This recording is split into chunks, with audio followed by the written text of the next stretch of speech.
মা যখন খাবার মুখে নেয় খাবার বমি করে ফেলায় দেয়। রব্বুল আলামিন বলেন হামালাতহু উম্মুহু কুরহা, তোমার মা তোমাকে অনেক কষ্টের সাথে গর্ভধারণ করছে, কষ্ট করে নাই। হায়রে আমি আর তুমি যখন মায়ের গর্ভে আসছি মা কিছু খাইতে পারে নাই, খাবার যখন মুখের সামনে আসছে বমি করে ফালাই দিছে, দ্বিতীয়বার খাবার নিচ্ছে আবার বমি করে ফালাই দিছে, সারাদিন খাবার খাইতে পারে নাই। সন্ধ্যাবেলা যখন খাবার নিছে খাবারটা মুখে দেয় পেটের ভিতরে গেছে, আবার সারাদিনের ক্লান্তি শেষে সন্ধ্যাবেলা পেটের ভিতর থেকে খাবারটা আবার ফালাই দিছি। এরকম হয়েছে না ভাই? মা যখন সন্তান নিয়ে 6 মাস 8 মাসের গর্ভবতী যখন মা হয়, সন্তান নিয়ে যখন রাত্রিবেলা ঘুমায়, রাত্রিবেলা ঘুমানোর পরে হঠাৎ সন্তান মা গভীর ঘুমে আচ্ছন্ন, হঠাৎ সন্তান মায়ের কলিজার মধ্যে লাথি মারে। এরকম হয় না? মার কলিজার মধ্যে লাথি মারছে, মা ঘুম থেকে উঠছে, ঘুম থেকে উঠা মা দরজার কিনারার মধ্যে দাঁড়ায় আছে, দরজার কিনারার মধ্যে দাঁড়াই রয়েছে, আর মায়ের চক্ষু দিয়া পানি বেয়ে বেয়ে পড়তেছে। বাবা জিজ্ঞাসা করছে তুমি দরজার কোনায় কেন দাঁড়াই রইলা? তোমার কি বাড়ির কথা মনে পড়ছে? তোমার কি মায়ের কথা মনে পড়ছে? তোমার কি বাবার কথা মনে পড়ছে? স্ত্রী তখন বলে না না, আমার মায়ের কথা মনে পড়ে নাই, আমার বাবার কথা মনে পড়ে নাই, আমার জাদু আমার পেটের ভিতর থেকে আমাকে লাথি মারছে, আমার পেটটা ব্যথা করতেছে, যন্ত্রণা সইতে না পাইরা আমি দরজার কিনারায় দাঁড়াই রইলাম। শুধু তাই নয়, রব্বুল আলামিন বলেন হামালাতহু উম্মুহু কুরহা, তোমার মা অনেক কষ্টের সাথে তোমাকে গর্ভধারণ করছে, ওয়াদাআতহু কুরহা, অনেক কষ্টের সাথে প্রসব করছে। হায়রে ভাই, মা সন্তানের জন্য এত করে, দুনিয়ায় কেউ কারো জন্য এত কষ্ট করে না। মা সন্তানের জন্য যা করে দুনিয়াতে কেউ কারো জন্য এত কষ্ট করে না। প্রসবের ব্যথা কত প্রখর, এই ব্যথার কারণে অনেক মানুষ মৃত্যুবরণও করে। আলহামদুলিমান কদ্দারা খায়রান ওয়া খাবালা ওয়াশ শুকরু লিমান সাওয়ারা হুসনান ওয়া জামালা ওয়াশ শুকরু লিমান সাওয়ারা হুসনান ওয়া জামালা فرد صمد عن صفة الخلق بريء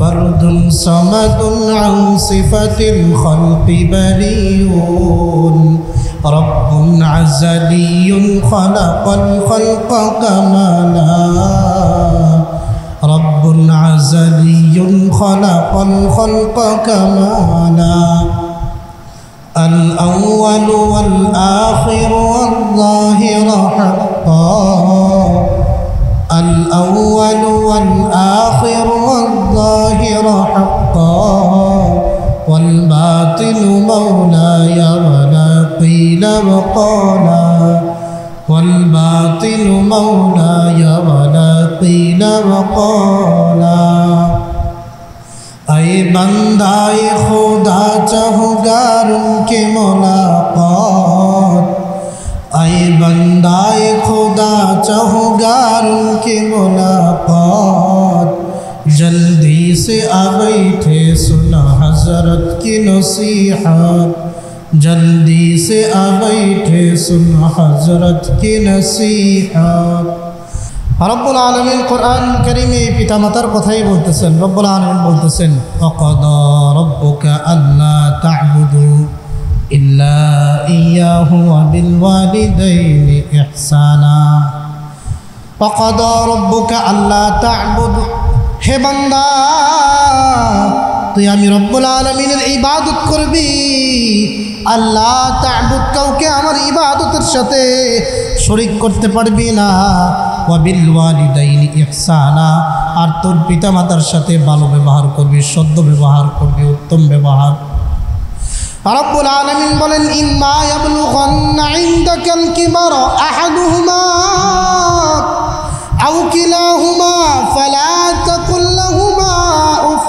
বান্দারে, তুই যদি তোর জীবদ্দশায় তোর পিতা এবং মাতাকে পাস, একজন অথবা পিতা এবং মাতা উভয়জনকে পাস, ফালা তাকুল্লাহুমা উফ, তাদের সাথে তাদের ব্যবহারের সাথে তুই তাদের ব্যবহারের কারণে উফ শব্দটাও বলতে পারবি না। ফালা তাকুল্লাহুমা উফ, তুমি উফ বলতে পারবে না, এরকম নয় যে তোমার ব্যবহারের কারণে তোমার পিতাও বলতে পারবে না। রব্বুল আলামিন বলতেছে তুমি তোমার পিতার ব্যবহারের কারণে তুমি উফ বলতে পারবে না। আল্লাহু আকবার। ইম্মা ইয়াবলুগান্না ইনদাকাল কিবারা আহাদুহুমা আও কিলাহুমা ফালা তাকুল্লাহুমা উফ ওয়ালা তানহারহুমা। রব্বুল আলামিন বলেন ওয়ালা তানহারহুমা, তুই তোর পিতামাতাকে ধমক দিতে পারবে না, তুমি তোমার পিতামাতাকে ধমক দিতে পারবে না। আল্লাহ, ধমক তো অনেক পরের কথা, অনেক পরের কথা, অনেক পরের কথা। রব্বুল আলামিন বলেন ফালা তাকুল্লাহুমা উফ, তুমি তোমার বাপ মার ব্যবহারের ক্ষেত্রে উফ বলতে পারবে না। চিন্তা করেন, এরকম নয় যে আপনার ব্যবহারে অতিষ্ঠ হয়ে তারা আপনাকে উফ বলবে, আপনি আপনার পিতামাতার ব্যবহারের কারণে উফ বলতে পারবেন না। আপনার সন্তান আপনাকে খামসি মারে, আপনার সন্তান আপনাকে চড় মারে, থাপ্পড় মারে, আছে না?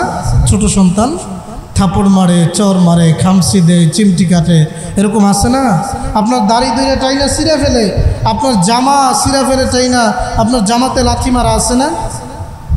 রব্বুল আলামিন বলেন বান্দারে, তোমার বাবা যখন বার্ধক্যজনিত অবস্থায় পড়বে তোমার সন্তানের মতো, যখন তোমার বাবার হুঁশ থাকবে না, তোমার বাবা যখন তোমাকে আঘাত করবে, তোমার বাবা যখন তোমার জামাই ধরে টান দিবে, কই যাস রে আব্দুল্লাহ, আমারে নামাজি নিয়ে যা, আমি মসজিদে যাব।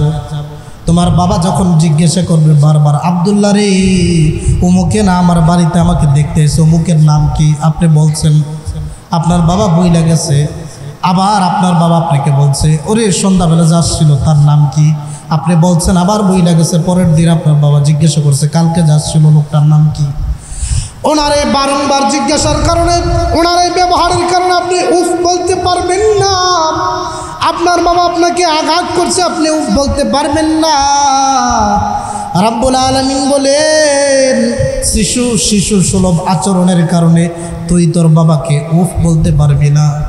তোমার বাবা তোমার মাথার মধ্যে বাড়ি দিল, তুমি তোমার বাবার সামনে ক্রন্দন করতে পারবা না, তুমি তোমার বাবার সামনে ব্যথিত হতে পারবা না। তোমার বাবা চর মারছে, থাপ্পড় মারছে, তোমার বাবা তোমাকে বার্ধক্যজনিত অবস্থায় আঘাত করছে, মস্তিষ্কের বিকৃতির কারণে তোমাকে কষ্ট দিছে, তুমি তোমার বাবার ব্যবহারে উফ বলতে পারবা না। তোমার চেহারাটা থাকবে হাস্যোজ্জ্বল।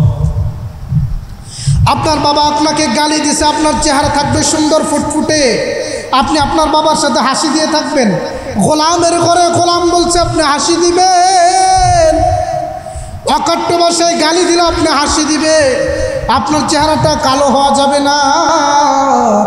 এবং আপনার বাবার ব্যবহারের কারণে আপনি উফ শব্দটা বলতে পারবেন না। আল্লাহু আকবার।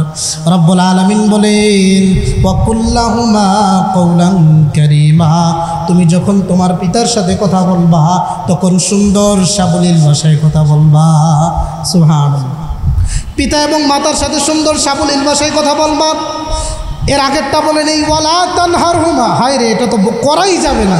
ওয়ালা তানহারহুমা, তুমি তোমার পিতাকে ধমক দিতে পারবে না। তোমার পিতা বলছেন এরে আব্দুল্লাহ, জুমার নামাজ যাবি, জুমার নামাজে যাওয়ার আগে ধুর, প্রতিদিন আমি আয়রন করি, আজকে আপনি করেন, আমার সময় নেই, বলতে পারবেন না।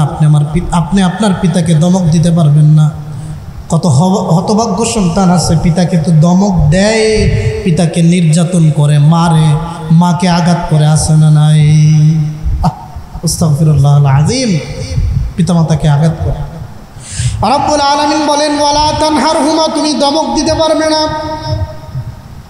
ওয়া কুল্লাহুমা কওলান কারীমা, তুমি তোমার মায়ের সাথে কথা বলবা উত্তম ভাষা দিয়া, সুন্দর ভাষা দিয়া। তুমি তোমার বাবার সাথে কথা বলবা ভালো ভাষা দিয়া, সাবলীল ভাষা দিয়া। রব্বুল আলামিন এরপরে যা বলেন, বান্দারে এটা সবার জন্য পালনীয়। এগুলা তো পালনীয় ছিলই, সামনে যেটা বলতেছেন এটা সকলের জন্য পালনীয়। এবং এরকম যদি কেউ হয়ে যেতে পারে, আমি মনে করি তার এই দুনিয়ার জিন্দেগিটা সার্থক। রব্বুল আলামিন বলেন, ফালা তাকুল লাহুমা উফিন ওয়ালা তানহারহুমা ওয়া কুল লাহুমা কওলান কারীমা। রব্বুল আলামিন বলেন, ওয়াখফিদ লাহুমা জানাহাদ যুল্লি মিনার রাহমা। রব্বুল আলামিন বলেন, তুমি তোমার পিতামাতার সামনে তোমার বিনয়ের ডানাকে মেলে দিবা। সুবহানাল্লাহ। বিনয়ের ডানা চিনেন তো? আপনার ধরেন বিনয়ের দুইটা পাখা আছে, ডানা আছে, দুইটা ডানায় মিলাই দিবেন। সর্বোচ্চ বিনয় আপনার পিতাকে দেখাইবেন, আপনার মাতাকে দেখাইবেন। আপনার মায়ের সামনে আপনি নতজানু হয়ে যাবেন, আপনার পিতার সামনে আপনি নতজানু হয়ে যাবেন।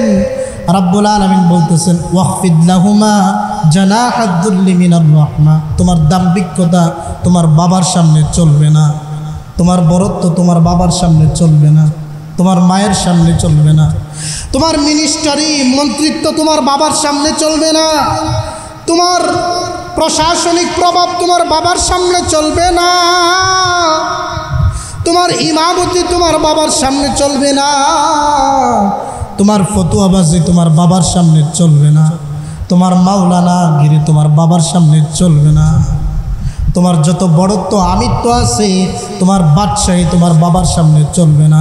তোমার বাবার সামনে তুমি অবুঝ ছোট্ট শিশু। আপনার বয়স হয়ে গেছে 80-90, বয়স হয়ে গেছে যৌবনের কোঠায়, টকবকে যুবক, বয়স 40, 37-35, আপনার বাবার সামনে আপনি শিশু, আপনার বাবার সামনে আপনি শিশু, আপনার বাবার সামনে আপনার বয়স 35 নয়, আপনার বাবার সামনে বয়স আপনার 5, 4, 7। রব্বুল আলামিন বলেন, ওয়াখফিদ লাহুমা জানাহাদ যুল্লি মিনার রাহমা। তোমার বাবাকে তুমি আমনে বলে সম্বোধন করবা।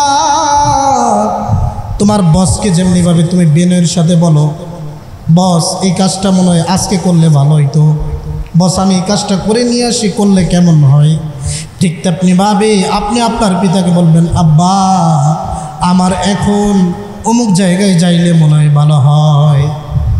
এবং আপনি যখন আপনার পিতাকে কোনো আদেশ দিবেন, আব্বু আজকে যদি ঘরের বাতিটা লাগাই, ঘরটা অন্ধকার, অমুক সাইডের বাতি নষ্ট হয়ে গেছে, আপনার পিতাকে যদি আপনি আদেশ দেন, বলবেন আব্বু আজকে যদি ওই সাইডের বাতিটা লাগানো হয় তাহলে কেমন হয়, এভাবে বলবেন। বলবেন না যে বাবু আব্বু আজকে ওই সাইডের বাতিটা লাগাই দিয়েন, এটা বলবেন না, বলবেন লাগাইলে কেমন হয়। শরীয়তে যখন পিতা সন্তানকে কোনো আদেশ দেয়, এটা যদি শরীয়ত সম্মত হয় তখন সন্তানের উপরে তা ওয়াজিব হয়ে যায়। বাবাও যদি সন্তানকে আদেশ দেয়, বলবে আব্দুল্লাহ তুই যদি অমুক কাজটা করস তাহলে ভালো হয়, সরাসরি বলবেন না যে আব্দুল্লাহ তুই এখন বাজার করে আন। কিন্তু আপনার ছেলের অবস্থা এমন, জ্বর সে বাজারে যাইতে পারবে না, আপনার ছেলের অবস্থা এমন বাজারে গেলে তার ক্ষতি হবে। এজন্য আপনি যদি তাকে আদেশ দেন তুই বাজার করে নিয়ে আয়, তাহলে আপনার ছেলের উপরে এটা ওয়াজিব হয়ে যায়। ছেলে যদি এটা না পালন করা অবস্থায় যদি মৃত্যুবরণ করে, আল্লাহর রাসূলের ভাষায় সে হবে জাহান্নামী। নাউযুবিল্লাহ। এজন্য সন্তানকে আদেশ দিব, সতর্কতার সাথে বলবো যে আব্দুল্লাহ তুই যদি আজকে বাজারও যাও তাহলে তোমার জন্য ভালো হয়, এভাবে বলবো না যে এখন বাজারে যা। সে যদি বাজারে না যায় তাহলে পিতামাতার অবাধ্য সন্তান হবে, আর অবাধ্য সন্তান যদি হয় সে মৃত্যুবরণ করার সাথে সাথেই জাহান্নামে যাবে। নাউযুবিল্লাহ। এজন্য সতর্কতার সাথে ছেলে মেয়েদেরকে আদেশ দেওয়া। আল্লাহ তাআলা বলেন, ওয়াখফিদ লাহুমা জানাহাদ যুল্লি মিনার রাহমা। পিতামাতার সাথে বিনয়ের ডানাকে মেলে দাও। দুনিয়ার বুকে সবচেয়ে বেশি বিনয়ী হইবা বাপ মার সামনে, কোনো প্রশাসনের সামনে নয়, মন্ত্রীর সামনে নয়, সবচেয়ে বেশি বিনয়ী হইবা পিতামাতার সামনে। এমনকি পিতামাতা যদি কাফের হয় তারপরেও পিতামাতার সামনে বিনয়ী হইবা, পিতামাতার হকগুলো আদায় করবা। এরপরে রব্বুল আলামিন বলেন, ওয়াকুর রব্বিরহামহুমা কামা রাব্বায়ানি সগীরা। রব্বুল আলামিন বলে মা বাবা যখন মারা যাবে তখন হাত তুইলা রব্বুল আলামিনের কাছে দোয়া করবে, আল্লাহ আমার মা আমাকে ছোট্টবেলা যেমন আদর করে লালন পালন করছে, তুমিও কবরের ভিতরে এরকমভাবে লালন পালন কইরো, তুমিও কবরের ভিতরে এরকমভাবে লালন পালন কইরো। এই দোয়া করা পিতামাতার মৃত্যুর পরে। এই কথাগুলো কেন বললেন রব্বুল আলামিন? কেন এত কথা বললেন পিতামাতার ব্যাপারে? রব্বুল আলামিন আরেক আয়াতের মধ্যে বলেন, হামালাতহু উম্মুহু কুরহা ওয়াদাআতহু কুরহা। বান্দারে, হামালাতহু উম্মুহু কুরহা ওয়াদাআতহু কুরহা, এই কথাগুলো কেন বললেন রব্বুল আলামিন?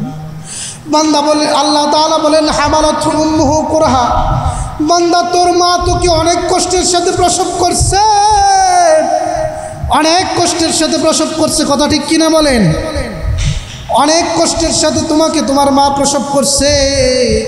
হায়রে ছোট্টকালে যখন কোনো মা কোনো সন্তানকে যখন তার সন্তান যখন তার মায়ের পেটের ভিতরে আসে, মায়ের রেহেমের ভিতরে যখন সন্তান প্রথম আসে, প্রথম আসার পরে কিন্তু মা খাবার খাইতে পারে না। খাবার মুখে নেওয়ার সাথে সাথে মা খাবার বমি করে ফালায় দেয়, এরকম হয়েছে না নাই? মা যখন খাবার মুখে নেয় খাবার বমি করে ফালায় দেয়। রব্বুল আলামিন বলেন হামালাতহু উম্মুহু কুরহা, তোমার মা তোমাকে অনেক কষ্টের সাথে গর্ভধারণ করছে, কষ্ট করে নাই। হায়রে আমি আর তুমি যখন মায়ের গর্ভে আসছি, মা কিছু খাইতে পারে নাই, খাবার যখন মুখের সামনে আসছে বমি করে ফালাই দিছে, দ্বিতীয়বার খাবার নিচ্ছে আবার বমি করে ফালাই দিছে, সারাদিন খাবার খাইতে পারে নাই। সন্ধ্যাবেলা যখন খাবার নিছে, খাবারটা মুখে দেয় পেটের ভিতরে গেছে, আবার সারাদিনের ক্লান্তি শেষে সন্ধ্যাবেলা পেটের ভিতর থেকে খাবারটা আবার ফালাই দিছে। এরকম হয়েছে না ভাই? মা যখন সন্তান নিয়ে 6 মাস 8 মাসের গর্ভবতী যখন মা হয়, সন্তান নিয়ে যখন রাত্রিবেলা ঘুমায়, রাত্রিবেলা ঘুমানোর পরে হঠাৎ সন্তান, মা গভীর ঘুমে আচ্ছন্ন, হঠাৎ সন্তান মায়ের কলিজার মধ্যে লাথি মারে। এরকম হয় না? মার কলিজার মধ্যে লাথি মারছে, মা ঘুম থেকে উঠছে, ঘুম থেকে উঠা মা দরজার কিনারার মধ্যে দাঁড়ায় আছে, দরজার কিনারার মধ্যে দাঁড়াই রয়েছে, আর মায়ের চক্ষু দিয়া পানি বেয়ে বেয়ে পড়তেছে। বাবা জিজ্ঞাসা করছে, তুমি দরজার কোনায় কেন দাঁড়াই রইলা? তোমার কি বাড়ির কথা মনে পড়ছে? তোমার কি মায়ের কথা মনে পড়ছে?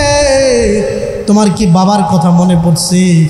স্ত্রী তখন বলে, না না, আমার মায়ের কথা মনে পড়ে নাই, আমার বাবার কথা মনে পড়ে নাই, আমার জাদু আমার পেটের ভিতর থেকে আমাকে লাথি মারছে, আমার পেটটা ব্যথা করতেছে, যন্ত্রণা সইতে না পাইরা আমি দরজার কিনারায় দাঁড়াই রইলাম। শুধু তাই নয়, রব্বুল আলামিন বলেন হামালাতহু উম্মুহু কুরহা, তোমার মা অনেক কষ্টের সাথে তোমাকে গর্ভধারণ করছে, ওয়াদাআতহু কুরহা, অনেক কষ্টের সাথে প্রসব করছে। হায়রে ভাই, মা সন্তানের জন্য এত করে, দুনিয়ায় কেউ কারো জন্য এত কষ্ট করে না। মা সন্তানের জন্য যা করে, দুনিয়াতে কেউ কারো জন্য এত কষ্ট করে না। প্রসবের ব্যথা কত প্রখর, এই ব্যথার কারণে অনেক মানুষ মৃত্যুবরণও করে। এই হলো প্রসবের ব্যথা, সহ্য করতে পারে না, মৃত্যুবরণ করে। 3 ঘন্টা 4 ঘন্টা 5 ঘন্টা 6 ঘন্টা 10 ঘন্টা চলে যায়, ব্যথা শেষ হয় না। প্রসবের ব্যথা কেমন, একমাত্র যিনি গর্ভধারিণী আর যার বাচ্চা প্রসব হয়েছে উনি বলতে পারেন, আর কেউ এটা বলতে পারে না। মায়ের মতো কষ্ট আর কেউ করে না।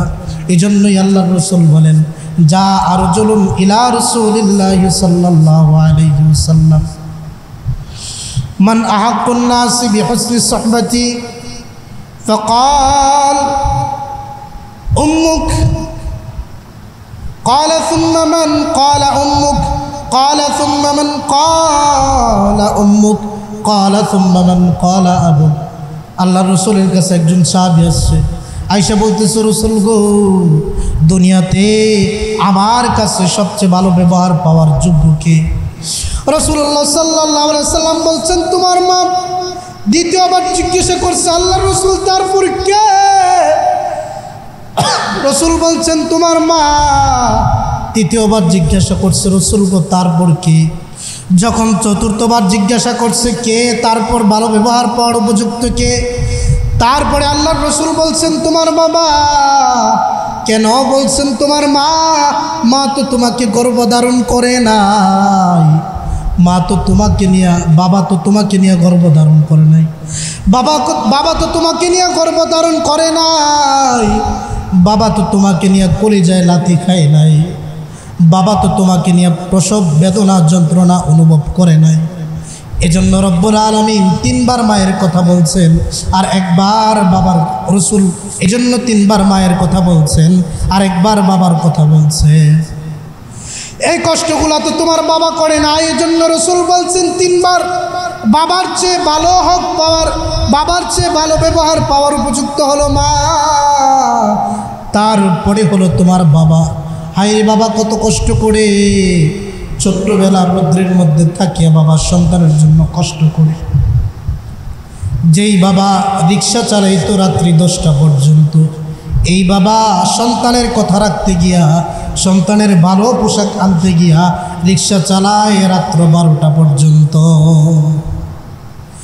সন্তান বলছে আপেল খাইবে, বেদানা খাইবে, কমলা খাইবে, আঙ্গুর ফল খাইবে।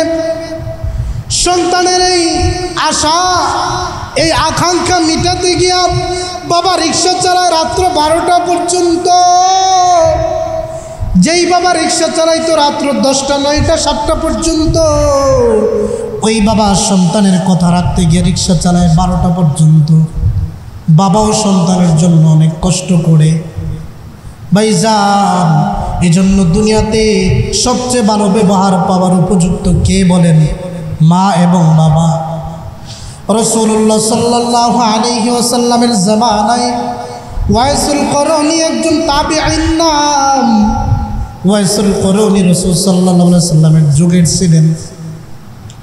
আল্লাহ রাসূলের কাছে চিঠি লিখছেন, রাসূল গো, আমি আপনার সাহাবী হতে চাই, মদিনায় আসতে চাই, কিন্তু আমার মা অনেক অসুস্থ, বার্ধক্যজনিত কারণে উনি চলতে ফিরতে পারেন না, ওনার সাথে আমাকে থাকতে হয়, ওনার দেখভাল আমাকে করতে হয়।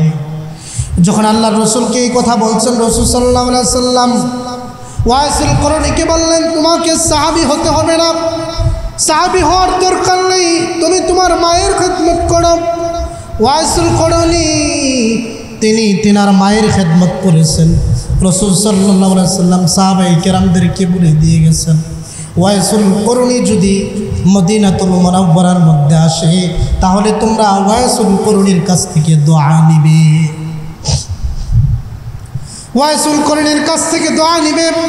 কোনো কোনো বর্ণনা আসছে আল্লাহর রাসূল বলে গেছেন, ওয়াইসুল করনীকে আমার পরনের এই জামাটা দিবে।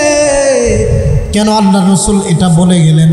কারণ হলো ওয়াইসুল করনী সে তার মায়ের খেদমত করেছে, বৃদ্ধ অবস্থায় সে তার মাকে ছেড়ে যায় না।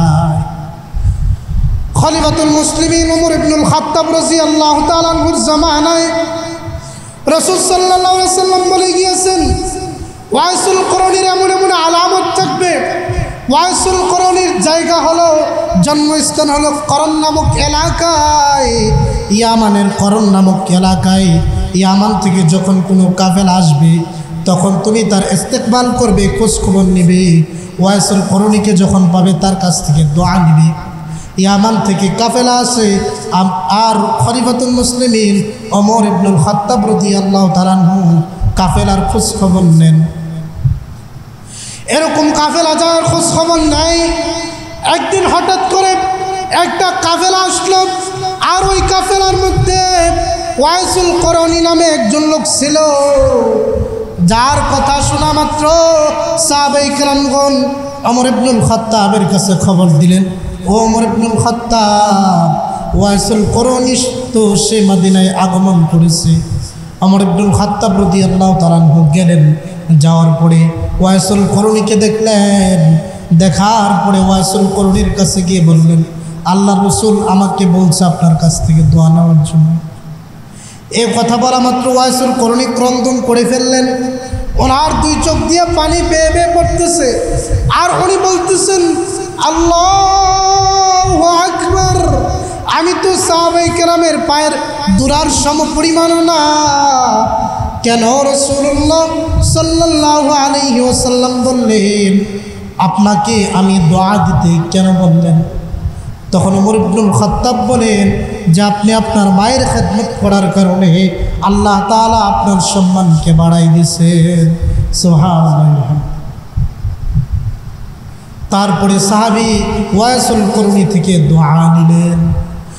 শুধু তাই নয়, বান্দা যখন, সন্তান যখন পিতামাতার কথার অবাধ্য হয়, সন্তান যখন পিতামাতার কথা অমান্য করে, সে যত বড় পরহেজগার হোক না কেন, তাকে রব্বুল আলামিন লাঞ্ছিত করেন, অপদস্থ করেন। তাকে রব্বুল আলামিন লাঞ্ছিত করেন, অপদস্থ করেন। হায়রে রাসূল সাল্লাল্লাহু আলাইহি সাল্লামের জলিলুল কদর সাহাবী আলকামা রাদিয়াল্লাহু তাআলা আনহু, আলকামা রাদিয়াল্লাহু তাআলা আনহু মৃত্যুর সময় কালিমা নসিব হয় না। ওনার জিহ্বাটা বাঁকে গেছে, জিহ্বা বাঁকা হয়ে গেছে, জিহ্বা দাঁত থেকে বাহির হয়ে এক সাইডে পড়ে গেছে। উনি কথা বলতে পারে না, কালিমা ওনার মুখ দিয়ে আসে না, মুমূর্ষ অবস্থা। আলকামার স্ত্রী রাসূলের কাছে দৌড়ায় গেছে, সাহাবায়ে কেরামের কাছে দৌড়ায় গেছে, গিয়ে বলতেছে, আল্লাহর রাসূল, আপনার জলিলুল কদর সাহাবী আলকামার তো কালিমা নসিব হয় না। রাসূলুল্লাহ সাল্লাল্লাহু আলাইহি ওয়াসাল্লাম সাহাবায়ে কেরামদেরকে ডাক দিয়ে বললেন, আলকামার মাকে বলো আসতে। যদি উনি না আসে তাহলে আলকামার মায়ের কাছে আমি রাসূল নিজেই যাব। এই কথা বলার পরে আলকামার মার কাছে খবর যাওয়ার পরে আলকামার মা নিজেই রাসূলুল্লাহ সাল্লাল্লাহু আলাইহি ওয়াসাল্লামের কাছে আসবেন। আসার পরে আল্লাহর রাসূল বলতেছেন, তোমার ছেলে কেমন, আলকামা কেমন? যখন প্রশ্ন করলেন আল্লাহর রাসূল আলকামা কেমন, আলকামার মা বললেন, হুজুর আলকামা অনেক ভালো, তাহাজ্জুদ গুজার, তাহাজ্জুদের নামাজ পড়ে একদিনও তাহাজ্জুদ কাজা হয় না, দান খয়রাত করে একদিনও দান খয়রাত কমতি হয় না, বেশি বেশি দান খয়রাত করে, এবং আলকামা বেশি বেশি দান খয়রাত করে, এবং আলকামা তাহাজ্জুদ গুজার, তার আমলের মধ্যে কোনো কমতি নেই। এত পরহেজগার মানুষ। আল্লাহর রাসূল বললেন, তার আমলের কথা জিজ্ঞাসা করি নাই, তোমার সাথে আলকামার অবস্থা কেমন এটা বলো। যখন বলল তোমার কাছে আলকামার অবস্থা কেমন, তখন আলকামার মা ক্রন্দন করে দিলেন আর বলতেছেন, আল্লাহর রাসূল গো, আলকামা আমার চেয়ে তার স্ত্রীকে বেশি মহব্বত করে, আমার চেয়ে তার স্ত্রীকে বেশি প্রাধান্য দেয়, আমার কথার চেয়ে তার স্ত্রীর কথা বেশি শুনে, এই জন্য আমি আলকামার প্রতি একটু অসন্তুষ্ট। আল্লাহর রাসূল বলেন, এই জন্যই তো কালিমা আলকামার মুখ দিয়ে কালিমা নসিব হইতেছে না। আল্লাহ রাসূল সাল্লাল্লাহু আলাইহি ওয়াসাল্লাম হযরত বেলালকে আদেশ দিলেন, বেলাল তুমি যাও জঙ্গল থেকে কাঠ নিয়ে আসো। আলকামার মাকে বললেন, আলকামার মা তুমি কি আলকামাকে মাফ করে দিবা? আলকামার মা বলল, না না, আমি এমন সন্তানকে মাফ করতে পারবো না।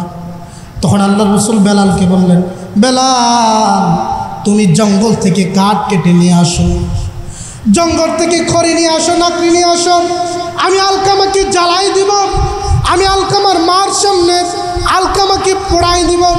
যখন আল্লাহ রাসূল এই কথা বললেন, আলকামার মা আরে আরে যায়, আলকামার মা বেলালের দিকে আরে আরে যায়, দেখে বেলাল সত্যি সত্যি কাঠ আনতে যায় কিনা। যখন বেলাল কাঠ আনতে যাইতেছে, আলকামার মা রাসূল সাল্লাল্লাহু আলাইহি সাল্লামকে বলতেছে, আচ্ছা আপনি কি সত্যি আলকামাকে জ্বালাই দিবেন নাকি? সত্যি কি আলকামাকে জ্বালাই দিবেন আগুনে? আল্লাহ রসুল বললেন, হ্যাঁ আমি আলকামাকে আগুনে জ্বালাই দিব। আলকামার মা বললেন, না না রসুল, আমার সন্তানকে আগুনে জ্বালায়েন না, আমি সন্তানের কষ্ট সহ্য করতে পারবো না, আপনি আমার সন্তানকে আগুনে জ্বালায়েন না। আল্লাহ রসুল বলেন, তুমি জীবিত অবস্থায় আলকামাকে আগুনে পোড়ানো যদি সহ্য না করতে পারো, তাহলে দুনিয়ার আগুনের চেয়ে 70 গুণ বেশি যে আগুন, জাহান্নামের আগুন, এর আযাব তোমার সন্তানকে দেওয়া হবে। এই আযাব তুমি কিভাবে সহ্য করবা? আলকামার মা বলল, রসুল আমি আলকামাকে মাফ করে দিলাম। যখন আলকামার মা বলল, রসুল আমি আলকামাকে মাফ করে দিলাম, সাথে সাথে আলকামার কালিমা নসিব হলো, আর কালিমার সাথে মৃত্যুবরণ করলো।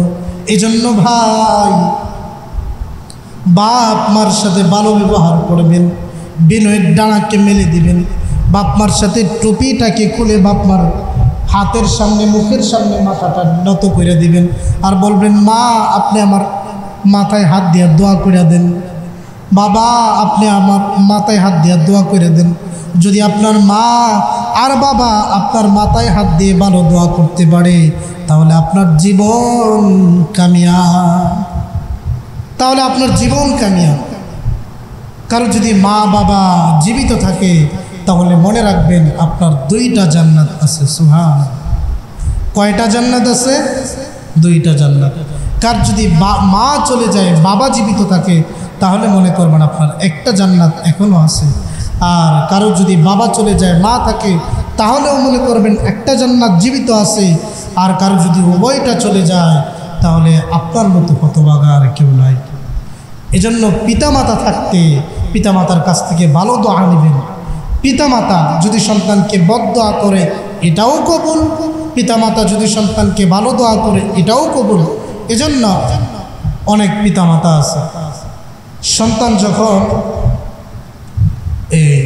দুষ্টামি করে, বেশি রকম জ্বালাতন করে, তখন বাপ মা সন্তানকে, তুই মরতে পারস না, তোর লাইন কত বলা মাইন মেরে যাবে, তুই মরতে পারস না, হয় না, এই ধরনের কথা এগুলো বলবেন না।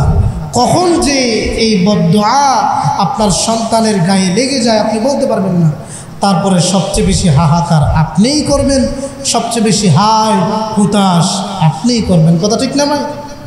সন্তান যখন মারা যায়, সবচেয়ে বেশি হাই হুতাশ কে করে? মার বাবাই তো করে, ঠিক না? এজন্য বদদুআ করবেন না। জোরাইজ নামে একটা পাদ্রী ছিল, সে নামাজ আদায় করতেছিল। নামাজরত অবস্থায় তার মা তাকে আদেশ দিয়েছে, জোরাইজ আমার জন্য 1 গ্লাস পানি নিয়ে আসো। কয় গ্লাস পানি? 1 গ্লাস পানি নিয়ে আসো।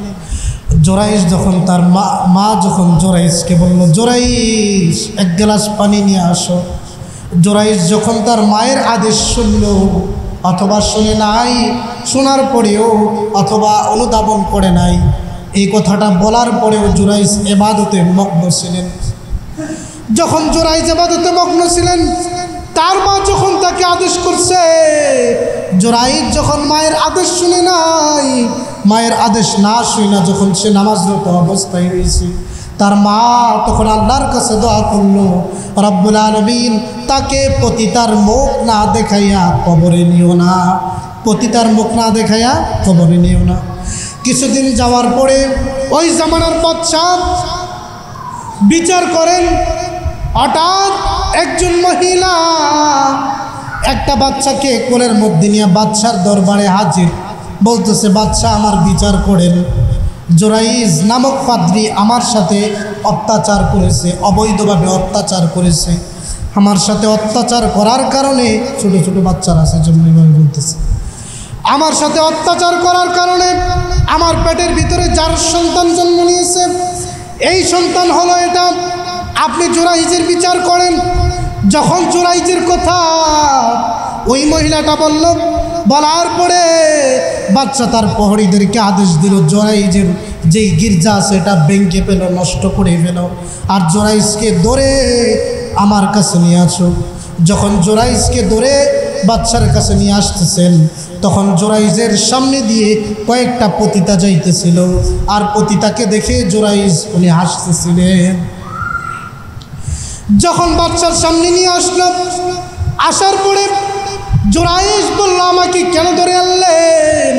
বাদশা বলল, অমুক মহিলা বলছে যে তুমি মহিলার সাথে অত্যাচার করেছে, যার কারণে এই সন্তান হয়েছে, আর এই সন্তান হওয়ার কারণে তুমি দোষী সাব্যস্ত হয়েছো, এজন্য তোমার গির্জা ভেঙে ফেলা হয়েছে আর তোমাকে শাস্তি দেওয়া হবে। ইতিহাসে শুধু দুইজন দুধের শিশুই কথা বলেছেন, শুধু দুইজন দুধের শিশু স্পষ্ট কথা বলেছেন। একজন হলো হযরতে ঈসা আলাইহিস সালাতু ওয়াস সালাম, আরেকজন হলো জুরাইজওয়ালা শিশু, মানে জুরাইজ এর ঘটনা নিয়ে যে শিশুটা জন্মগ্রহণ করেছে ওই শিশু। তখন জুরাইজ বললেন, শিশুকে আনো। যখন শিশুকে আনা হলো, শিশুর কোনো কোনো বর্ণনা আসছে মাথায় ধরে, কোনো কোনো বর্ণনা আসছে কপালে ধরে, কোনো কোনো বর্ণনা আসছে জবানে ধরে, কোনো কোনো বর্ণনা আসছে শিশুর সামনে দাঁড়াই বলতেছে, আচ্ছা বলো তো দেখি তোমার মার সাথে কে অন্যায়ভাবে অত্যাচার করেছে, তুমি বলো। শিশু বলে দিল, আপনার গির্জার সাথে যে রাখাল বসবাস করে ওই রাখাল আমার মার সাথে অন্যায়ভাবে অত্যাচার করেছে।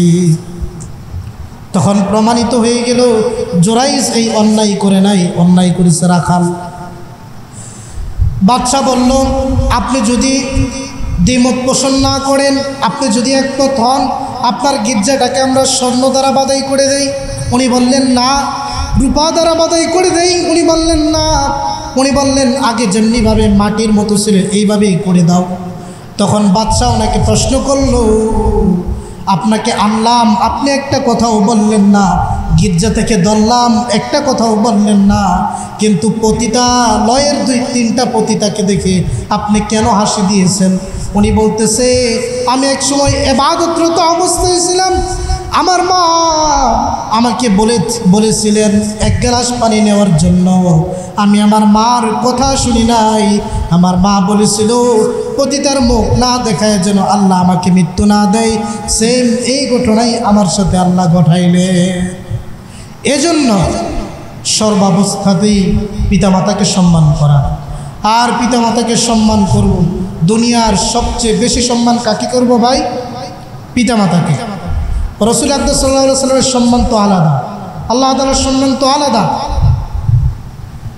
রব্বুল আলামিনের সম্মান আর রাসূল আকরাম সাল্লাল্লাহু আলাইহি ওয়াসাল্লামের সম্মান এগুলো হচ্ছে আলাদা। ওনারা ব্যতীত দুনিয়াতে সবচেয়ে বেশি সম্মান করবেন কাকে? বাপ মাকে। সবচেয়ে বেশি স্নেহ করবেন কাকে? বাপ মাকে। সবচেয়ে বেশি দয়া দেখাবেন কাকে? বাপ মাকে। আপনি যখন আপনার সন্তানের জন্য মেলায় গেলে, বিভিন্ন জায়গায় ঘুরতে গেলে আপনার সন্তানের জন্য উপহার আনেন, আপনার সন্তানের জন্য বিভিন্ন এই জিনিসপত্র আনেন, ঠিক আপনার বাপ মার জন্য আনবেন। আপনার সন্তানের জন্য যেমনিভাবে খেলনার জিনিস আনেন, খাবারের মজাদার জিনিস আনেন, এগুলো আপনার বাবার জন্য আনবেন। কারণ সদ্য ব্যবহারের আর সবচেয়ে ভালো ব্যবহারের আর বিনয়ী ব্যবহারের আর সবচেয়ে আপনার কাছ থেকে সবচেয়ে বেশি হক প্রাপ্ত হলো আপনার বাপ মা। এজন্য আপনার সন্তানকে, আপনার স্ত্রীকে যতটুকু করবেন এর চেয়ে বেশি কাকে করবেন ভাই? বাপ মাকে করবেন। ঈদের দিন আলোচনার মধ্যে একটা ঘটনা এইরকমও ছিল যে সে তার গাভীর দুধ সবার আগে পান করাইতো তার মাকে, তার বাবাকে। সন্তান এবং স্ত্রীর আগে সবার আগে কাকে পান করাইতো? তার মাকে এবং বাবাকে। যার দরুন আল্লাহ তাআলা তাকে বিপদ থেকে মুক্তি দান করেছেন। সুবহানাল্লাহ। কেউ যদি দরবেশ হয়, দরবেশ তো বহুত পরের কথা, আব্দুল কাদের জিলানী আলাইহির রহমা, উনি না এরকম হাজারো হাজারো আব্দুল কাদের জিলানী আলাইহির রহমা এর চেয়ে বেশি বেশি গুণে মর্যাদা সম্পন্ন হলেন রসুলের সাহাবায়ে কেরামগণ। কথা ঠিক না? সাহাবায়ে কেরামগণদের মধ্যেও হযরত আলকামা রাদিয়াল্লাহু তাআলা আনহু উনি ছিলেন অন্যতম সাহাবী। উনি পিতামাতার এই অসন্তুষ্টির জন্য কালিমা নসিব হয় নাই, তারপরে সন্তুষ্টির জন্য হয়েছে। তাহলে আপনি আর আমি কি ওনাদের চেয়ে বেশি বুজুর্গ? না রে ভাই না, আপনি আর আমি ওনাদের চেয়ে বেশি বুজুর্গ নয়। এজন্য আপনি আর আমি আমাদের যতটুকু সাধ্য আসে আছে সর্বাত্মক সাধ্য দিয়ে আমরা চেষ্টা করব আপনি, আমি, আপনার আর আমাদের পিতামাতাকে সন্তুষ্ট রাখার জন্য। আল্লাহ তাআলা আমাদের প্রতি সহায় হন। সকলে বলে আমিন।